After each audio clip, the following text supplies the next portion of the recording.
At 2:47 a.m. on March 14, 1943, Sergeant Vicent Magtangal crouched in a muddy depression 30 meters from the eastern perimeter of the Japanese garrison at Barangay Tibagan, watching 17 Imperial Army sentries patrol the compound's bamboo fence line through sheets of monsoon rain, the metallic click of Arisaka rifle bolts barely audible over the downpour.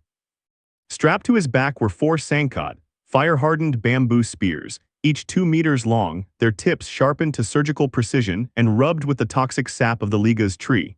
His 12-man guerrilla squad was dispersed in the darkness behind him, 200 meters from any viable fallback position into the Sierra Madre foothills.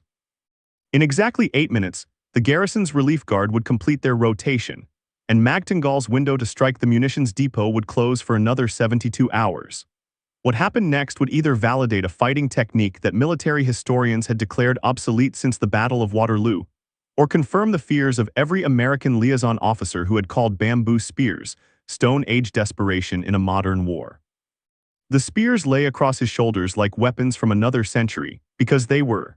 Japanese officers had laughed when intelligence reports mentioned Filipino guerrillas carrying sharpened poles into combat zones. American advisors embedded with the resistance had been more diplomatic but equally dismissive, recommending salvaged rifles, homemade grenades, anything with gunpowder and metal. "You're fighting the Imperial Japanese Army," Major Robert Clayton had told Magtangal 3 months earlier at a coordination meeting in the jungle, "not practicing for a tribal ceremony." The comment had stung precisely because it carried the weight of institutional certainty, the kind of certainty that came from West Point educations and modern military doctrine, from men who had never felt the silent penetration of hardwood through flesh, who had never understood that warfare in the Philippine interior wasn't about matching firepower, but about turning the environment itself into a weapon system. But Magtangal had watched, he had observed. During 6 months of hit-and-run operations against Japanese supply lines, he had documented something the professional soldiers missed. Sound carried differently in tropical humidity, muzzle flashes revealed positions even through jungle canopy, and spent brass casings left trails that Japanese trackers could follow for days. Bamboo left no such evidence. It made no report, threw no flash, required no ammunition resupply. In the hands of men who had spent their lives hunting wild boar through mountain undergrowth, it transformed from primitive weapon into tactical advantage. The professional soldiers saw obsolescence. Magtangal saw optimization for a specific operational environment. Tonight, in the rain-soaked darkness of occupied Luzon, one of those perspectives would be vindicated. Vicent Magtangal was 31 years old when Japan invaded the Philippines in December 1941. Before the war, he had been a fisherman and occasional carpenter in the coastal town of San Isidro, Nueva Ecija, a man whose formal education had ended at the 6th grade, whose military experience consisted of 2 years in the Philippine Army Reserve, where he had learned to march in formation and disassemble a Springfield rifle he had fired exactly 17 times. His personnel file, such as it was, listed him as adequate in marksmanship and satisfactory in discipline. There was nothing in his background that suggested tactical innovation or battlefield leadership. He was simply one of thousands of Filipino men who found themselves caught between Japanese occupation and survival.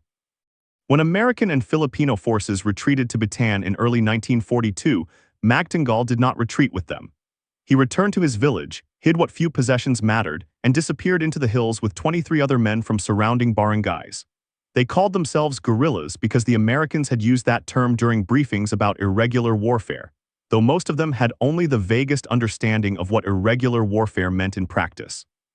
They had no uniforms, no standard-issue weapons, no radio equipment.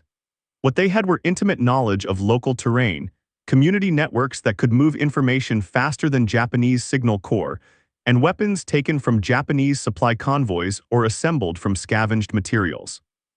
Magtangal carried an old .45 caliber pistol with 19 rounds he hoarded like gold because there was no telling when or if he would find more ammunition. Most of his squadmates were in similar circumstances. They shared 3 rifles among 12 men.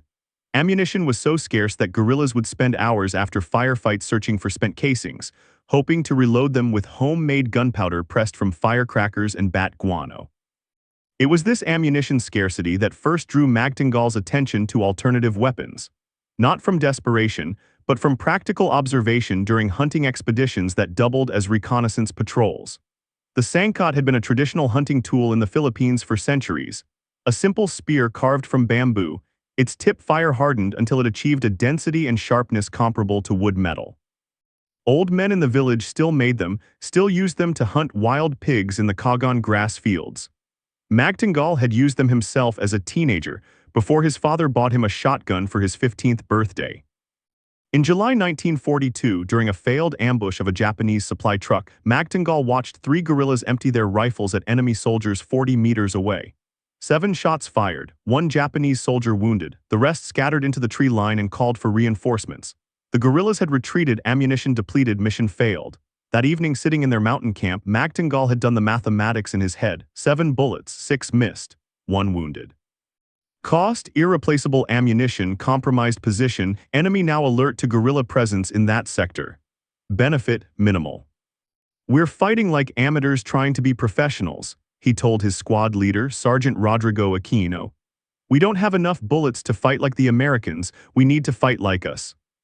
Aquino had looked at him skeptically. "What does that mean?" "It means we stop trying to outshoot them from a distance. It means we get close. Use blades, use silence." "You mean like the Moros?" Aquino referred to the Muslim warriors of Mindanao, famous for their juramentado suicide charges with bladed weapons. "Not suicide," Magtangal corrected. "Strategy. If we can't afford to miss, we don't take shots we might miss." The idea met immediate resistance. Guerrilla warfare doctrine, as communicated through American liaison officers and Filipino resistance leadership, emphasized harassment and withdrawal, quick strikes, then disappear. The last thing guerrillas were supposed to do was close to melee range with professional soldiers. Japanese infantry were trained in bayonet combat, trained in close quarters battle. Going blade to blade with them seemed like a suicide tactic born from desperation rather than tactical thinking. But Magtangal persisted. He began carrying Sangkut on patrols, testing their effectiveness against banana trees, measuring penetration depth, experimenting with different hardening techniques. He consulted with village elders who still remembered the old ways of warfare, learning how pre-colonial warriors had used bamboo spears and ambush tactics against Spanish conquistadors. He studied the Japanese patrol patterns, noting their spacing, their response times, their blind spots in jungle terrain. "Bamboo spears," Major Clayton had said when Magtangal proposed incorporating them into guerrilla tactics during a coordination meeting. The American officer had actually laughed, not unkindly but with the sort of amused tolerance one might show a child suggesting a naive solution to a complex problem. "Sergeant, I appreciate the traditional approach, but we're fighting a modern mechanized army. They have artillery, machine guns, air support. You're talking about using Stone Age weapons." "With respect, sir," Magtangal had replied in careful English, "the Japanese don't use artillery in jungle ambushes. They use rifles, maybe grenades, and rifles need to see you to hit you. In darkness, in thick cover, at close range, bamboo works." Clayton had shaken his head. "It's one thing to hunt pigs, Sergeant. It's another thing to fight trained infantry who will shoot you before you get within 20 feet. Unless they can't see me, unless they can't hear me. Then use knives, use bolos, hell, use garrots if you want to get medieval. But coordinating an attack with bamboo spears, that's not tactics, that's..." The major had trailed off, looking for a polite word. "Primitive," Magtangal had supplied. "I was going to say impractical. Look, I respect your initiative, but my job is to help you become an effective guerrilla force. That means teaching you sabotage, communication protocols, how to call in coordinates for airstrikes when we get air superiority back. It doesn't mean reverting to weapons your ancestors used against the Spanish." The conversation had ended there. Major Clayton had moved on to discussing supply drops and intelligence gathering. Magtangal had nodded politely and continued his experiments in private. He understood the major's perspective. Clayton was a professional soldier operating from professional military doctrine. Doctrine said you didn't bring spears to a gunfight. Doctrine said you leveraged technology and firepower. Doctrine wasn't wrong. It simply wasn't written for men who had 7 bullets and faced an enemy with 700. The mockery wasn't malicious, but it was persistent. Other guerrilla fighters called Magtangal's Sangkut his parade props, decorative weapons you carried to look fierce but never actually used. When he insisted on training squad members in coordinated spear tactics, men showed up late or made excuses. The techniques felt embarrassing, like practicing ancient history while a modern war raged around them. "You want us to charge Japanese machine gun nests with bamboo?" one guerrilla had asked incredulously. "No," Magtangal had replied patiently. I want you to ambush Japanese sentries in darkness and rain when their visibility is zero, and their rifles can't acquire targets they can't see. Why not just use bolos, they're metal at least? Because bolos are shorter. Because one spear can disable a man at 2 meters. Because 4 men with spears positioned correctly can hold a chokepoint that 10 men with pistols can't. The logic was sound, but logic didn't overcome institutional skepticism. What Magtingal was proposing felt like a step backward, a regression to primitive warfare in an age of modern military technology. It suggested that Filipino guerrillas couldn't match the Japanese in proper combat and needed to resort to weapons from the pre-colonial era. There was something psychologically uncomfortable about that, even if the tactical mathematics supported it. So Magtingal continued practicing alone or with the 3 or 4 men who were willing to humor him. He refined his techniques. He developed protocols for nighttime movement, for coordinated strikes, for silent communication. He treated the sangkot not as a crude weapon, but as a specialized tool optimized for specific operational parameters. And he waited for circumstances that would force everyone else to take his primitive tactics seriously. By March 1943, Japanese occupation of Nueva Ecija had evolved from initial conquest to systematic exploitation. What had begun as a military campaign had transformed into an industrial-scale resource extraction operation, with the Philippines serving as a critical supply hub for Japan's southern expansion across Southeast Asia and the Pacific. Rice, timber, minerals, everything flowed north to feed the empire's war machine. And protecting those supply lines required a permanent garrison presence throughout the island of Luzon. The garrison at Barangay Tibagan was one of dozens scattered across Nueva Ecija province, a strategic outpost positioned to guard the main highway connecting Manila to the northern provinces. The compound housed approximately 40 Japanese soldiers, a mix of Imperial Army infantry and support personnel, under the command of Captain Hiroshi Yamamoto. Intelligence reports indicated they maintained a munitions depot, a radio communications station, and served as a staging point for anti-guerrilla patrols that swept the surrounding countryside on irregular schedules. For guerrilla forces, these garrisons represented a persistent tactical dilemma. They were too well defended for frontal assault but too strategically valuable to ignore. Japanese doctrine emphasized defensive positioning. They built garrisons with interlocking fields of fire, cleared vegetation for 50 meters in all directions, maintained regular patrol schedules, and responded to any contact with overwhelming force called in from regional reserves. Attacking a garrison wasn't just risky. From a purely tactical standpoint, it was borderline suicidal for lightly armed resistance fighters. The Americans had been explicit about this during liaison meetings. Avoid direct confrontation with garrison forces, the guidance stated. Focus on supply interdiction, intelligence gathering, and preparing for eventual Allied offensive operations. In practical terms, don't pick fights you can't win. Stay alive, stay hidden, wait for MacArthur to return with a proper army. But waiting was its own form of death, slow, incremental, demoralizing. Every week the garrisons remained operational, Japanese patrols penetrated deeper into guerrilla-held territory. Villagers who provided food and shelter to resistance fighters faced increasingly harsh reprisals. Collaborators grew bolder. The psychological balance was shifting.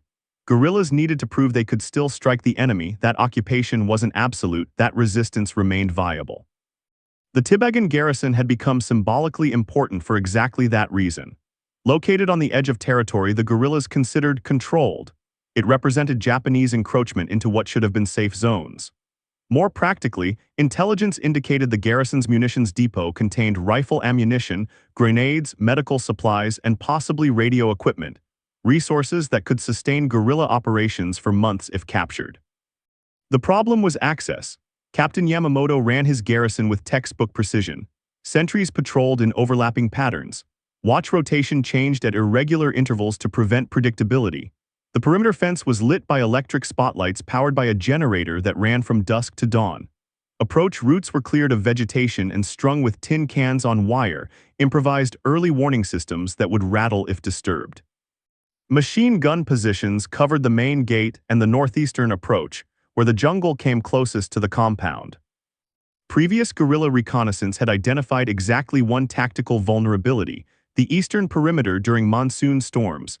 When rain fell hard enough, and during March typhoon season it fell very hard, the generator struggled to maintain power. Spotlights flickered.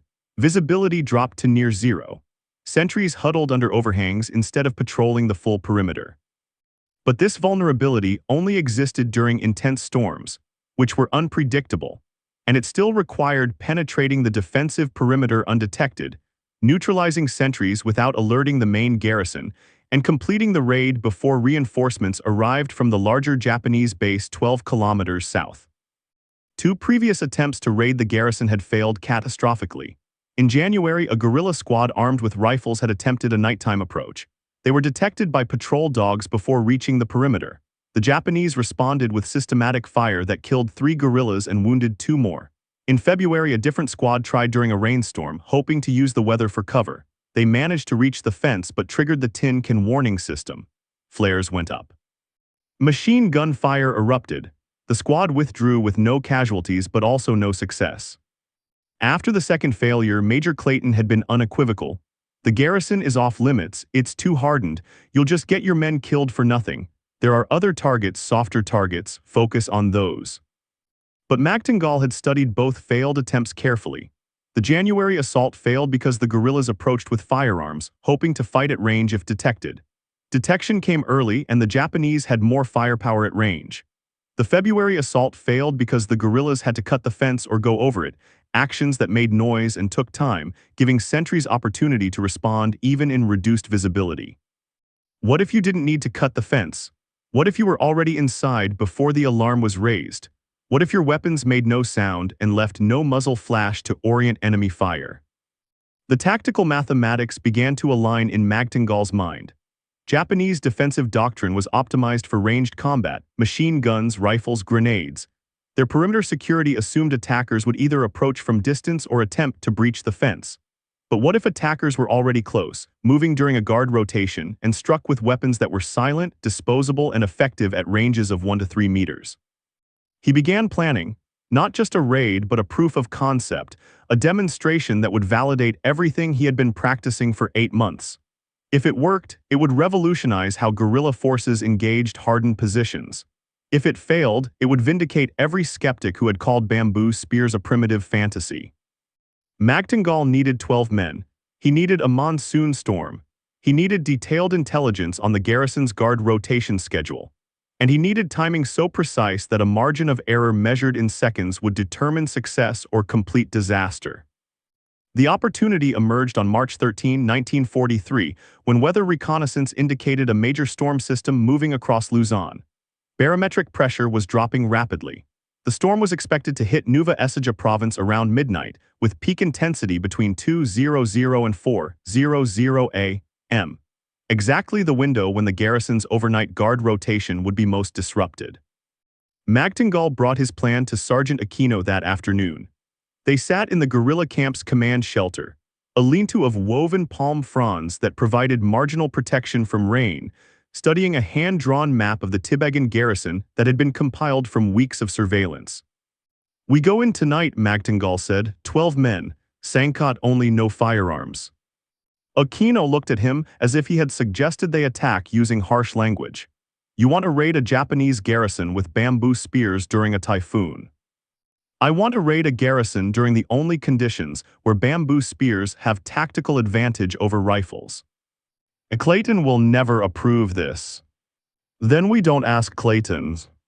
Aquino studied the map, his expression unreadable. He was a practical man, a former schoolteacher who had joined the resistance because Japanese occupiers had executed his principle for refusing to remove American flags from the classroom. He didn't have romantic notions about warfare.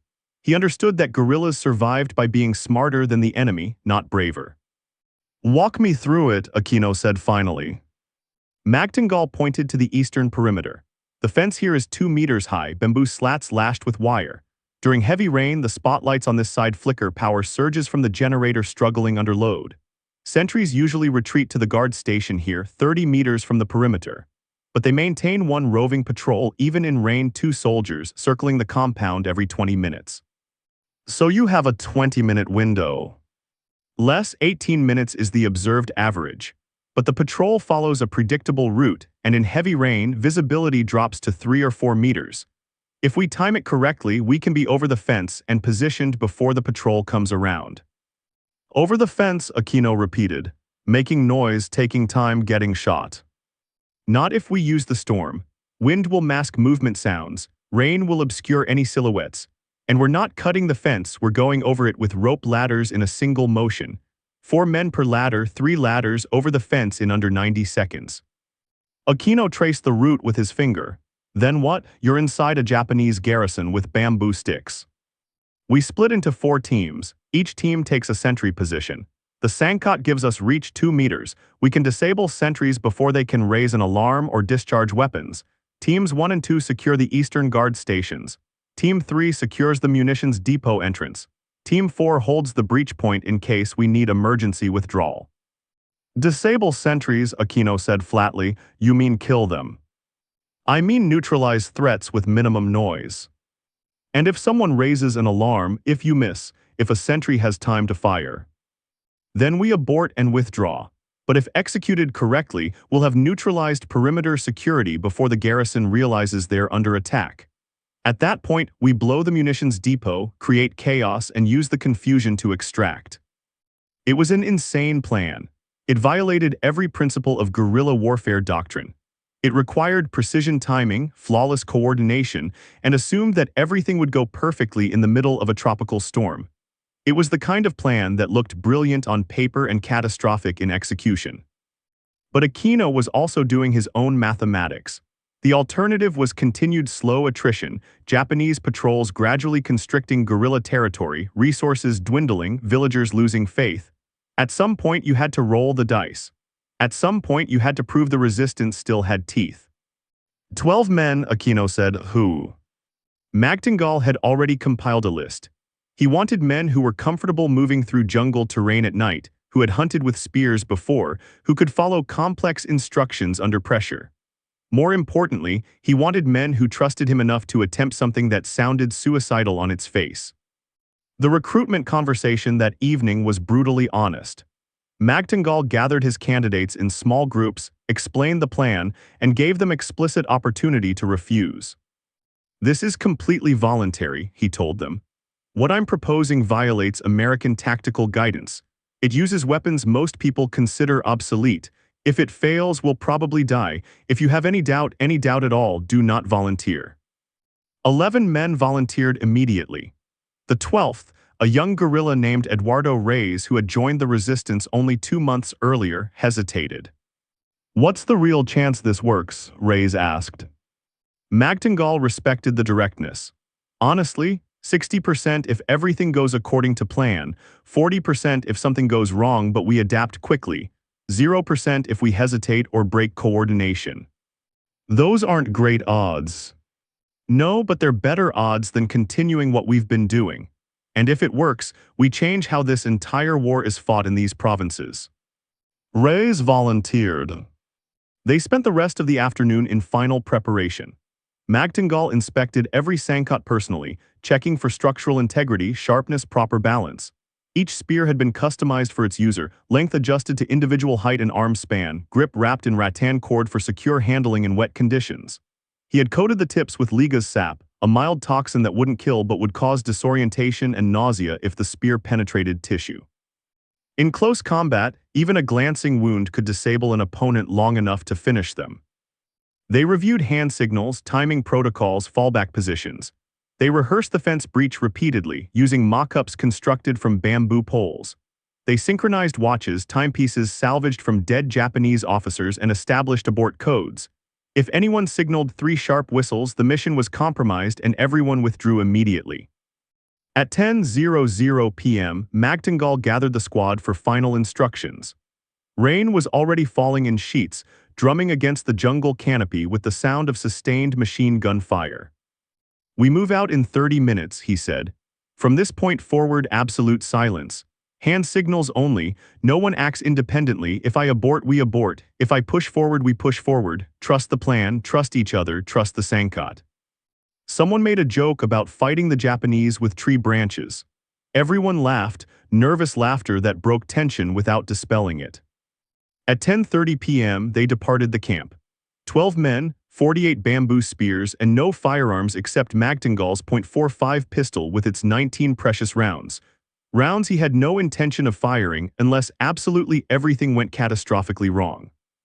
The march to the Tibagan garrison took 2 hours through terrain they could have covered in 45 minutes during daylight. But this wasn't about speed. This was about arriving undetected, uncompromised, with sufficient energy reserves for the operation itself. They moved in single file, using trails they had scouted repeatedly, communicating through touch signals passed from man to man along the column. By 1:30 a.m., they were in position 200 meters from the garrison's eastern perimeter. Magtingal used binoculars to observe the compound through breaks in the rain. The generator was running, but the spotlights were flickering exactly as intelligence had predicted. He could see sentries moving along the perimeter, visible for brief moments when spotlights surged, then disappearing into darkness when power dipped. He timed the patrol rotation. The two-man roving patrol completed their circuit and returned to the guard station. Magtingal started his watch, 18 minutes until the next circuit, maybe 17 if they moved faster in the storm. He signaled the squad to move up to the staging position, a shallow depression in the ground 50 meters from the fence, concealed by tall kagan grass that bent and thrashed in the wind. They crawled the distance on their bellies, sankot strapped across their backs, moving only when gusts of wind masked any sound. Positioning took 23 minutes. By the time everyone was in place, Magtingal's watch showed 2:34 a.m. the roving patrol had started their next circuit. He could see their silhouettes through the rain, two soldiers with rifles slung, hunched against the weather, clearly miserable and not particularly alert. The patrol passed the eastern fence section. Magtingal waited, patience, discipline, let them complete the circuit and return to the guard station, let them settle, let their attention drift. At 2:42 a.m., the patrol returned to the guard station. Magtingal gave them 2 minutes to get comfortable, to shed rain ponchos, to focus on being dry instead of being vigilant. 2:44 a.m. he signaled the breach team. 3 guerrillas moved forward with rope ladders, braided rattan with bamboo rungs constructed to be lightweight and silent. They reached the fence and hooked the ladders over the top in synchronized motion. The action took 6 seconds. No alarm, no shout, just wind and rain and the distant rumble of thunder. Magtingal went over first, 2 meters up, roll over the top, controlled drop on the other side. He landed in mud, absorbed the impact through bent knees, and immediately took up position with his sankot ready. 5 seconds later, the second guerrilla was over, then the third, then the fourth. 90 seconds after breaching, all 12 guerrillas were inside the compound, dispersed into their assigned team positions, invisible in the darkness and rain. Phase 1 complete. Now came the difficult parts.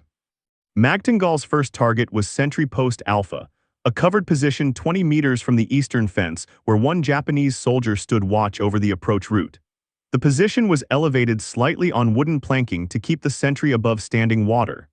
Magtingal could see the soldier's silhouette through the rain, a human shape backlit by the flickering spotlights from the compound's interior. He moved with calculated slowness. Not stalking implied predatory urgency. This was methodical positioning, each step carefully placed in mud to avoid splashing sounds, each movement timed to coincide with gusts of wind. The sankot held low and angled, not raised in a way that might create a recognizable silhouette. Distance to target, 15 meters. The sentry was facing away, looking out toward the jungle. Magtingal could hear him coughing, wet, phlegmy sounds that suggested respiratory infection. Good. 6 soldiers were distracted soldiers. 12 meters, the sentry shifted weight, adjusting his rifle sling. Magtingal froze mid-step, balanced on one leg, absolutely motionless. The sentry settled. Magtingal completed the step. 8 meters, he could see details now. The sentry's rain poncho, the Arasaka rifle slung over his shoulder, the way the man kept hunching his shoulders against the rain driving under the shelter's overhang. 5 meters, close enough that if the sentry turned, he would see Magtingal despite the darkness and rain. This was the critical zone, too close to abort, too far to guarantee a successful strike if the sentry raised an alarm. Magtingal adjusted his grip on the sankot. The spear felt alive in his hands, 2 meters of fire-hardened bamboo weighing less than 2 kilograms but capable of penetrating 15 centimeters into human tissue. He had tested penetration depths repeatedly on pig carcasses. He knew exactly how much force was required, exactly what angle would bypass ribs, exactly where to aim for instant incapacitation. 3 meters. The sentry coughed again and turned slightly, adjusting his position. Magtingal saw the man's profile in a brief flash of lightning, young, maybe 20 years old, tired and miserable. In another context, they might have shared a drink, complained about officers, found common ground in the universal suffering of soldiers in weather that hated everyone equally. But this wasn't another context. This was war in its most fundamental form, close, personal, brutal. 1 meter. Magtingal shifted his weight forward, raising the Sankot to strike position. The sentry's back was exposed, vulnerable. Magtingal could see the space between shoulder blades, the precise point where the spear needed to enter to penetrate the heart from behind. Well, he struck. The Sankot moved in a compact, efficient thrust, not wild, not dramatic, just pure biomechanical efficiency. The fire-hardened tip punched through the rain poncho's fabric, through the soldier's uniform, through skin and muscle, and between the ribs into the thoracic cavity. The sentry gasped, a sharp intake of breath that was more surprise than pain, and Magtingal drove the spear deeper, angling upward, feeling the resistance change as the tip found the heart. The soldier collapsed forward. Magtingal guided him down with the spear, controlling the fall to prevent noise. The entire sequence from strike to incapacitation took 3 seconds. No gunshot, no alarm, just a soft thump as the body hit the planking. Magtingal withdrew the Sankot and moved immediately to his next position. The spear was designed to be disposable. He left it embedded and pulled a fresh one from the bundle on his back. 1 target neutralized. 7 to go before the garrison realized they were under attack. 30 meters away, Corporal Ramon Delgado was executing his own approach on Sentry Post Bravo. Delgado was a former fisherman who had hunted sharks with spears in his youth. He understood the psychology of getting close to dangerous prey. He could see his target standing in the shelter of a wooden guard box, rifle leaning against the wall, attention focused on lighting a cigarette despite the wind and rain. Delgado used the sound of the rain to mask his approach. Water was drumming on corrugated metal roofs, creating a constant white noise that absorbed smaller sounds. He moved during gusts, froze during lulls, crossed the open ground with the patience of someone who understood that speed was less important than timing. When he was 2 meters from the guard box, the sentry finally got his cigarette lit. The brief flare of the match illuminated the interior of the box. Delgado saw maps tacked to the wall, a thermos on a shelf, the soldier's young face hollowed by shadows and exhaustion. The sentry took a long drag on the cigarette, exhaled smoke that was immediately torn apart by wind, and turned toward the interior of the compound to report his successful smoke break to someone Delgado couldn't see. Delgado moved 3 long steps, Sankot extended in a horizontal thrust that came in under the guard box's roofline. The tip caught the sentry in the throat just below the Adam's apple, severing the windpipe. The soldier tried to scream but managed only a wet gurgling sound. Delgado twisted the spear and pushed forward, driving the sentry back against the wall. The soldier's hands scrabbled at the bamboo shaft, trying to pull it free, but Delgado held firm until the struggling stopped. 2 sentries down, still no alarm. Team 3 was tasked with the most dangerous position, the guard station where the roving patrol had sheltered. This was a larger structure, essentially a small building with walls and a door housing 4 soldiers. Attempting to breach it with spears would be suicidal. Instead, Team 3's objective was containment, seal the exits, prevent anyone from emerging if shooting started elsewhere in the compound. Private First Class Eduardo Reyes, the youngest member of the squad, positioned himself beside the guard station's main door. His hands were shaking, not from fear but from adrenaline and cold rain. He could hear voices inside, Japanese conversation too muffled to make out words but recognizable in tone. Casual, relaxed. No indication they suspected anything wrong. Reyes had a different weapon than the others. His Sankot was shorter, heavier, designed not for thrusting but for wedging. His job was simple but critical. If the door started to open, jam the spear into the gap and prevent exit long enough for the team to reposition. If shooting started, hold this position for 15 seconds, just 15 seconds, so the squad could withdraw. He waited, rain ran down his face. His finger touched the sharpened edge of the Sankot's tip, feeling the almost surgical sharpness. Somewhere in the darkness, Magtingal was moving toward his next target. Somewhere close by, other guerrillas were executing their own strikes. Reyes' job was to wait, to trust the plan, to react only if something went wrong. Nothing went wrong. Magtingal worked through the perimeter positions with mechanical efficiency. Sentry post Charlie, guard distracted by trying to clear mud from his boots. A spear thrust from behind angled up through the kidney. The soldier folded without a sound. Sentry post Delta guard sitting down back against a wall, possibly dozing. Magtingal drove the Sankot down through the trapezius muscle, pinning the man to the ground. A second thrust to ensure the kill. Move on. By 2:51 a.m., 7 minutes after the breach, 8 Japanese sentries were dead or dying, and the guerrilla squad was inside the compound's perimeter without the garrison being aware of the incursion. This was the fulcrum moment. From here, the mission could either continue its silent progression toward the munitions depot, or it could collapse into chaotic firefight. Everything depended on the next 60 seconds. Magtingal signaled Team 2 to move up to the munitions depot entrance. The depot was a reinforced wooden structure 50 meters from the eastern perimeter, guarded by 2 soldiers who were currently sheltering under the entrance overhang. These guards were more alert than the perimeter sentries, closer to the compound's center, more visible to officers making rounds, responsible for high-value materials. Corporal Miguel Santos approached from the guard's blind side, using a stack of supply crates as cover. His Sankot was already in strike position. 20 meters, 15-10, the guard turned slightly, scanning the compound. Santos froze behind the crates. The guard's eyes swept past his position without seeing him. Darkness and rain provided near-perfect camouflage.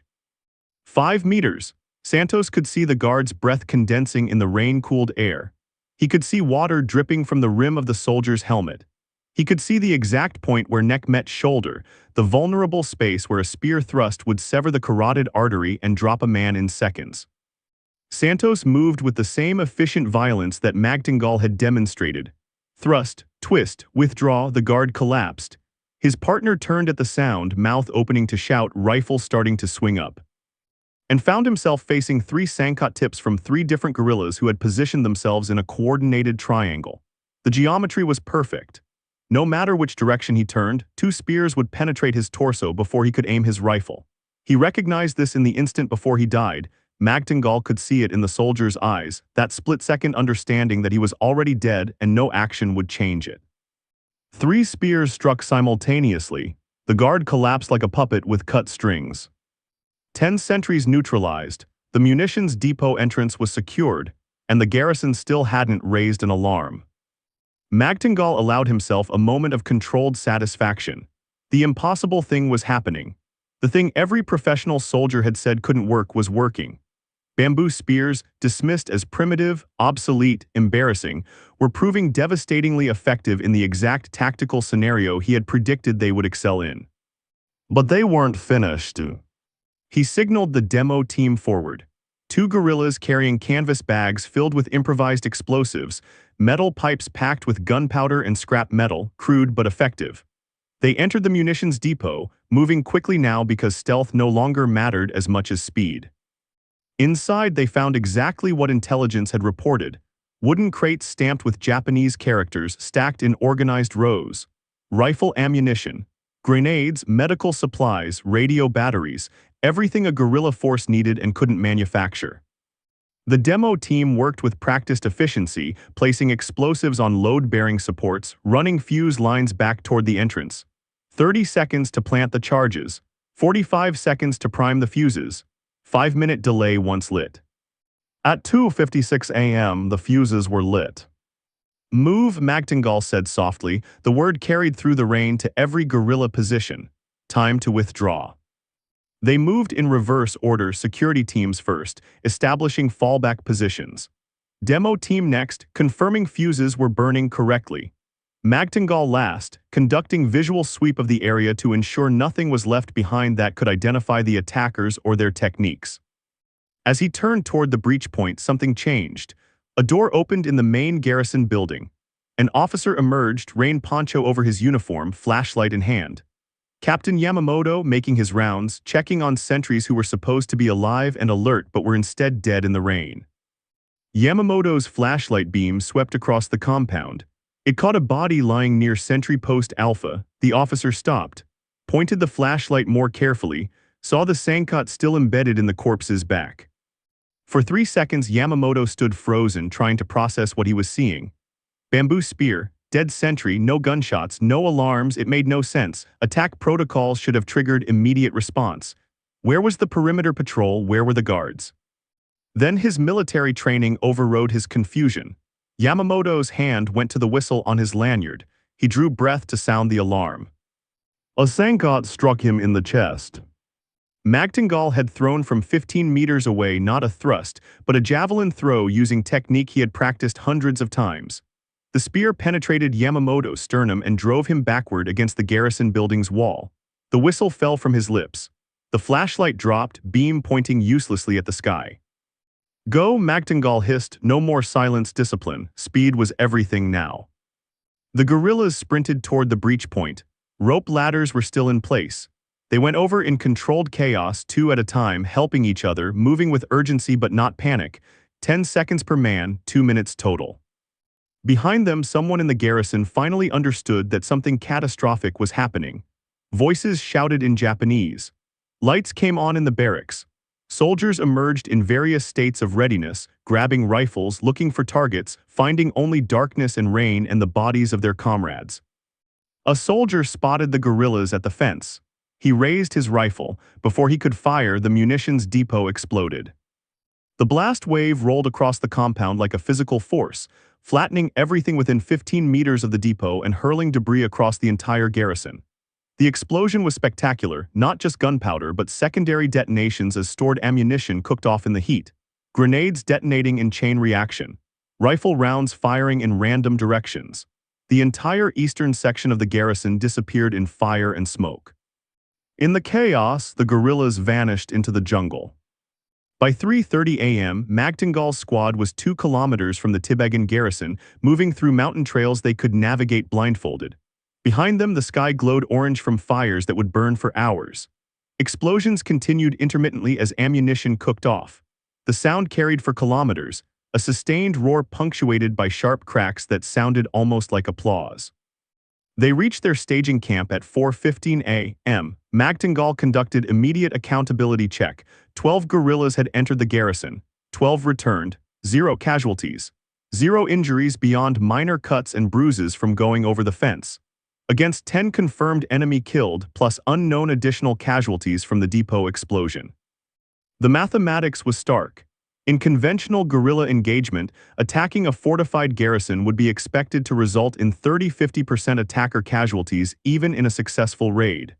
Magtingal's squad had achieved complete operational success with 0 casualties. The differential wasn't marginal, it was revolutionary. Sergeant Aquino arrived at the camp at 5:00 a.m., having monitored the raid from an observation position to the north. His expression was carefully neutral as he approached Magtingal, but his eyes showed something close to shock. Report, Aquino said formally. Mission complete, munitions depot destroyed, 10 confirmed enemy killed, squad sustained 0 casualties, withdrew without pursuit. The hell? Magtingal gestured to the Sankot leaning against a tree, bamboo spears, some still stained with blood. The technique worked as predicted, silent approach during reduced visibility. Perimeter sentries neutralized before alarm could be raised, depot charges planted without garrison awareness, withdrawal during confusion from the explosion. You killed 10 Japanese soldiers with bamboo spears. We killed 10 soldiers with coordinated close-quarters tactics optimized for environmental conditions. The weapon was incidental to the technique. That wasn't entirely true, and both of them knew it. The weapon was fundamental to the technique. Firearms would have compromised stealth through muzzle flash and report. Bladed weapons like bolos would have required closer approach distances and more body contact. The Sankot's reach, silence, and disposability were exactly what made the tactic viable. Aquino sat down heavily on a log. Rain was still falling but softening now as the storm moved north. Major Clayton is going to lose his mind. Clayton doesn't need to know the details. As far as official reports are concerned, we conducted a successful raid on the Tibegan garrison using guerrilla tactics. How we executed those tactics is a tactical detail. Tactical detail, Aquino repeated. You just rewrote guerrilla warfare doctrine using weapons from 3 centuries ago, and you're calling it a tactical detail. Magtingal smiled for the first time that night. The doctrine was already written. We just had to remember that warfare adapts to environment, not the other way around. The Japanese optimized for modern combat, ranged weapons, defensive positions, technological superiority. We optimized for jungle combat in reduced visibility using indigenous weapons that operate silently and require no supply chain. Different optimization parameters, different solutions. Word of the Tibegan raid spread through guerrilla networks with the speed of wildfire in dry season. By noon on March 14, resistance fighters across Nueva Ecija province were discussing the details, or rather, the rumors that had already evolved beyond reality. Some stories claimed Magtangal's squad had killed 30 Japanese soldiers. Others insisted they had done it with nothing but sharpened sticks and righteous anger. One particularly dramatic version claimed Magtangal had personally challenged Captain Yamamoto to single combat and defeated him with a bamboo spear while reciting a pre-colonial war chant. None of that was accurate, but accuracy was less important than psychological impact. The message resonating through the resistance was simple: Japanese garrisons were vulnerable. Modern military superiority could be defeated through tactical innovation. Filipino guerrillas didn't need to wait for American weapons and American doctrine. They had weapons and doctrine of their own that were uniquely suited to their operational environment. 3 days after the raid, Major Clayton arrived at Magtangal's camp for a debriefing.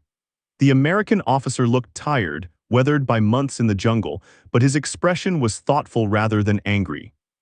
"So," Clayton said without preamble, "you want to tell me what actually happened at Tibegan? Because the reports I'm getting range from textbook guerrilla raid to supernatural intervention by angry spirits armed with magic bamboo." Magtangal walked Clayton through the operation step by step. Timing, positioning, target selection. The Sangkat's advantages in specific tactical scenarios. The exploitation of environmental conditions that degraded the enemy's technological advantages. Clayton listened without interrupting. When Magtangal finished, the major was quiet for a long moment. "You disobeyed standing guidance," Clayton said finally. "The garrison was off limits. I specifically said attacking it would get your men killed." "Yes, sir, I apologize for the insubordination." "Don't apologize, I was wrong. More specifically, I was operating from doctrine that didn't apply to your operational reality." Clayton rubbed his face. "You know what bothers me most? I should have seen this. I've been in the Philippines for 8 months, and I've been trying to teach you to fight like Americans instead of learning how you need to fight as Filipinos." "With respect, sir, American doctrine isn't wrong. It's just optimized for American resources. We don't have those resources, so we optimize for what we do have. Bamboo and ingenuities. And intimate terrain knowledge, and community support networks, and experience hunting in conditions that would disable most professional military units." Magtangal paused. "The Sangkat isn't a miracle weapon. It's a specialized tool for specific scenarios. In daylight and open terrain against alert enemies, it's useless. But in jungle darkness, in rain, against sentries expecting distant threats, it's optimal." Clayton nodded slowly. How many other guerrilla leaders can replicate this technique? Most of them. Every village has men who know how to make Sangkat. Every hunter understands stalking prey at close range. The tactics are teachable. What's required is trust that the technique will work despite sounding absurd on first description. "And proof, you provided the proofs." "Oh yes, sir." Over the following weeks, Magtangal conducted training sessions with guerrilla leaders from across Nueva Ecija and neighboring provinces. He taught the Sangkat techniques not as exotic ancient warfare, but as modern tactical methodology adapted to specific environmental parameters. He emphasized the math, range calculations, timing protocols, coordination procedures. He demonstrated on training dummies, showing penetration depths and strike angles. He made it scientific, clinical, replicable. By May 1943, Sangkat-equipped guerrilla squads were conducting raids on Japanese positions throughout Luzon. Not every raid succeeded. The technique had specific limitations and required precise conditions. But success rates were dramatically higher than conventional guerrilla assaults, and casualty rates dropped by more than 60%. Japanese garrison commanders found themselves facing a tactical dilemma they hadn't trained for. Their defensive doctrine assumed attackers would engage at range with firearms. They had no protocols for silent infiltration with primitive weapons. They couldn't effectively defend against enemies who were inside the perimeter before alarms were raised. Reports sent to regional command described attacks by specialized Filipino warriors using poison spears. Intelligence that was technically accurate but strategically misleading, since it suggested these were elite units rather than ordinary guerrillas using improvised weapons. The psychological impact on Japanese forces was substantial. Garrison duty became feared assignment. Sentries who had previously considered perimeter patrol boring now found it terrifying. Every shadow might conceal a guerrilla with a sankot. The uncertainty degraded morale and forced Japanese forces to implement more intensive security protocols that drained manpower and created operational inefficiencies. By June 1943, Major Clayton had incorporated sankot tactics into official guerrilla warfare training manuals distributed to resistance forces throughout the Philippines. The section was titled, Indigenous Weapons Employment in Reduced Visibility Environments, and emphasized that while modern firearms remained primary weapons, specialized scenarios existed where traditional weapons offered tactical advantages. The language was carefully chosen to avoid suggesting American doctrine was abandoning modern military principles. But the practical effect was clear. Filipino guerrillas were now officially authorized to fight using techniques and weapons that drew from pre-colonial warfare, adapted to contemporary tactical requirements. Magtangal was promoted to lieutenant and given command of a guerrilla company operating in the Sierra Madre Mountains. His unit became known among resistance forces as the Silent Lancers, a name that sounded more dramatic than the reality but captured the essential truth.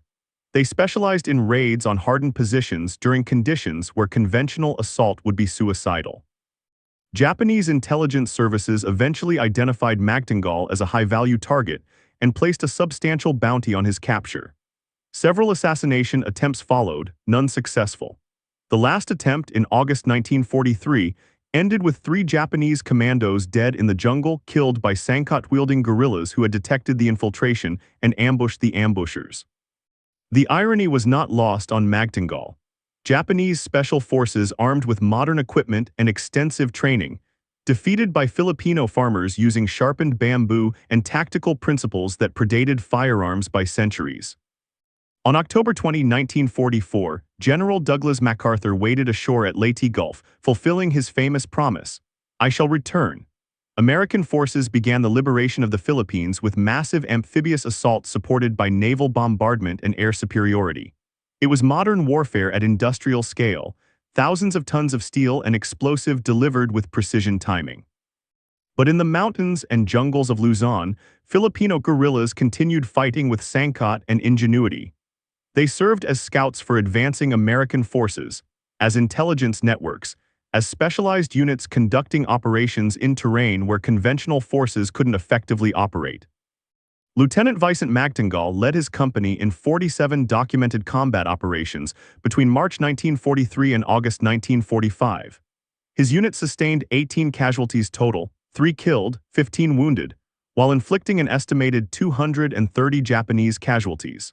The exchange ratio was unprecedented for guerrilla forces operating without regular supply lines or artillery support. After the war, Magtangal returned to San Isidro and resumed his previous life as fisherman and carpenter. He rarely spoke about his wartime experiences, except when veterans gathered to share stories over beer and grilled fish. He didn't consider himself a hero or a military genius.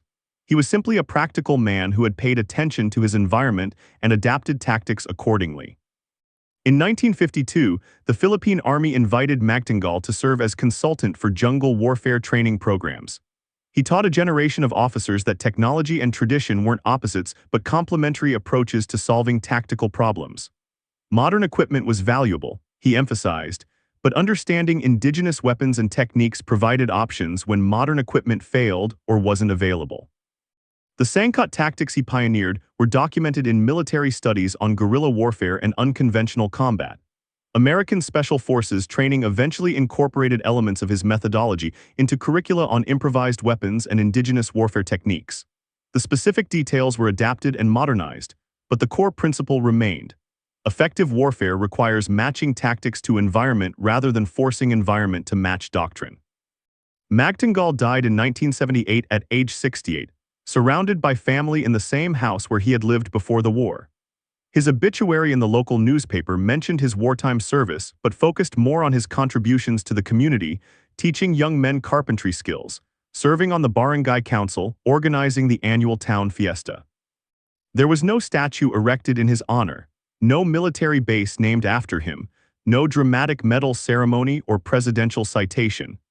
The Philippine government awarded him the Distinguished Conduct Star in 1946, a ceremony that he attended in borrowed dress uniform because he had never owned one of his own.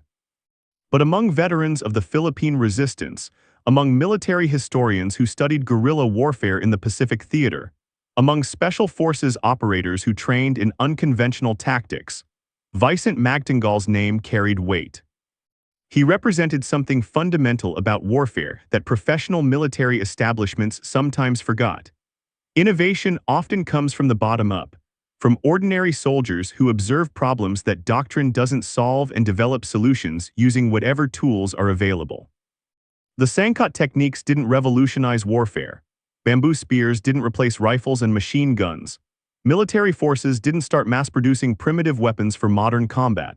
What changed was perspective, recognition that primitive and obsolete are context-dependent labels, that weapons effective 5 centuries ago might still be optimal under specific tactical conditions in the 20th century.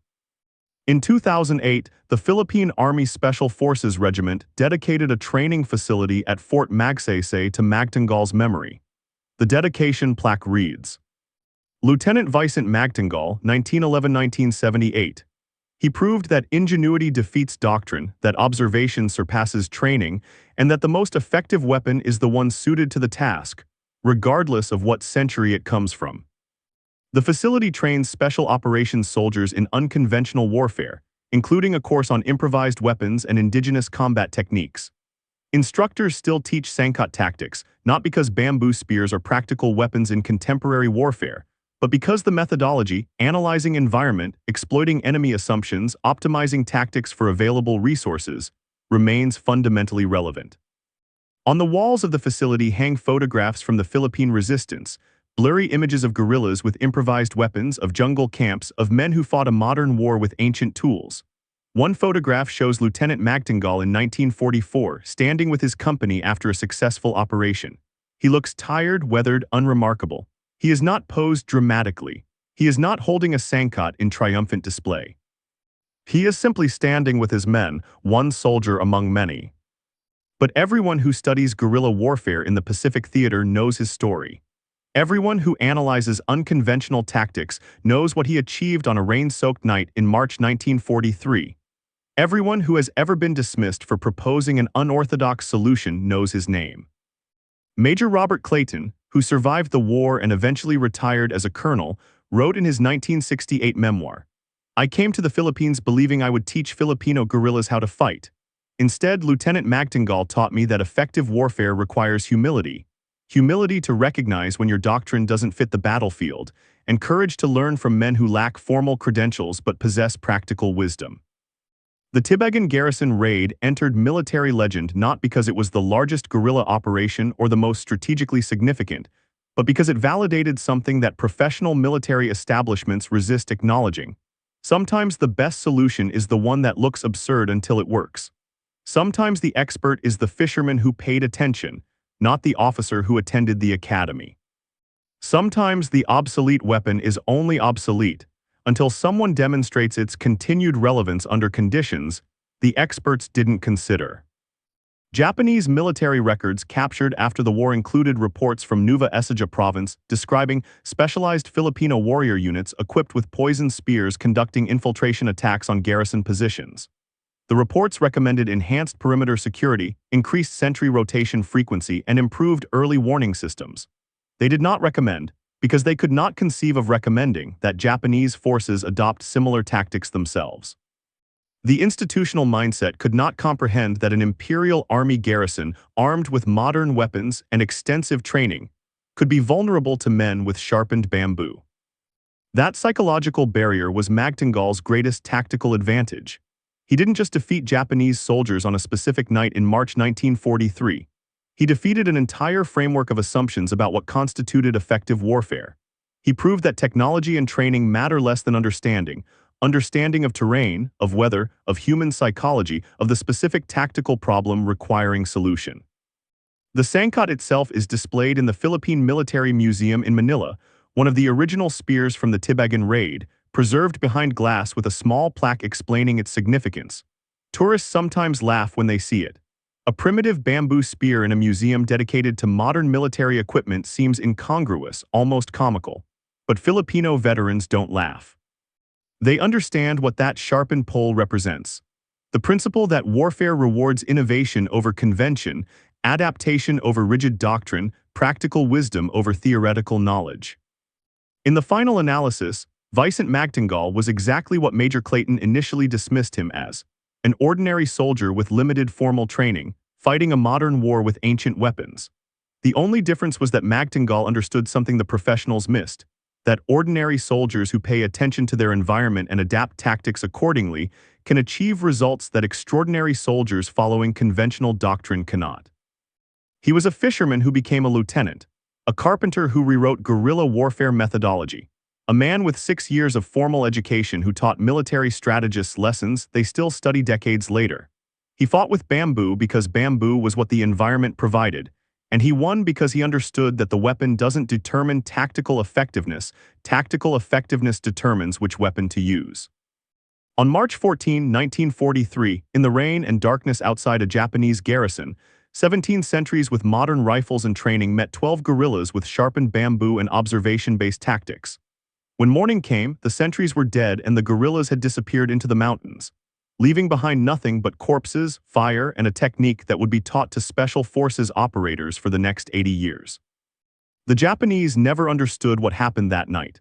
They documented it, analyzed it, developed countermeasures, but they never truly understood it. Because understanding would have required acknowledging that their technological superiority and professional training could be negated by enemy combatants using weapons their ancestors had wielded against Spanish conquistadors 4 centuries earlier. Vicent Magtangal understood it perfectly. He understood it because he had watched, observed, tested, and adapted. He understood it because he was willing to look foolish trying unorthodox solutions when orthodox solutions weren't working. He understood it because he treated warfare not as a matter of following proper doctrine, but as a problem-solving exercise where success was measured by results rather than methodology. No one ever called bamboo spears useless again, at least no one who knew the story of what happened at Tibagan. No one ever dismissed indigenous weapons as primitive relics, at least no one who understood that primitive meant optimized for pre-industrial warfare rather than ineffective in all contexts.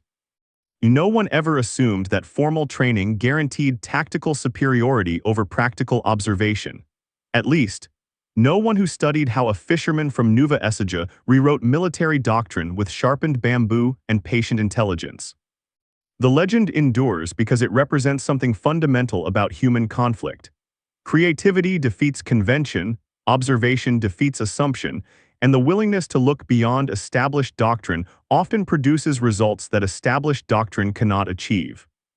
And in the mountains of Luzon, where bamboo still grows thick and strong, old men who fought in the resistance sometimes cut poles and sharpen them, not for warfare but for teaching. They show young people how to harden the tips in fire, how to test the balance, how to strike with precision. They tell stories about a fisherman who became a legend, not through heroic charges or dramatic sacrifices, but through patient observation and tactical innovation. Never dismiss a weapon because it's old, they say. Never dismiss a tactic because it seems primitive. The best tool is the one that solves your problem, everything else is just decoration. His technique was simple, his mathematics were sound, his legend endures.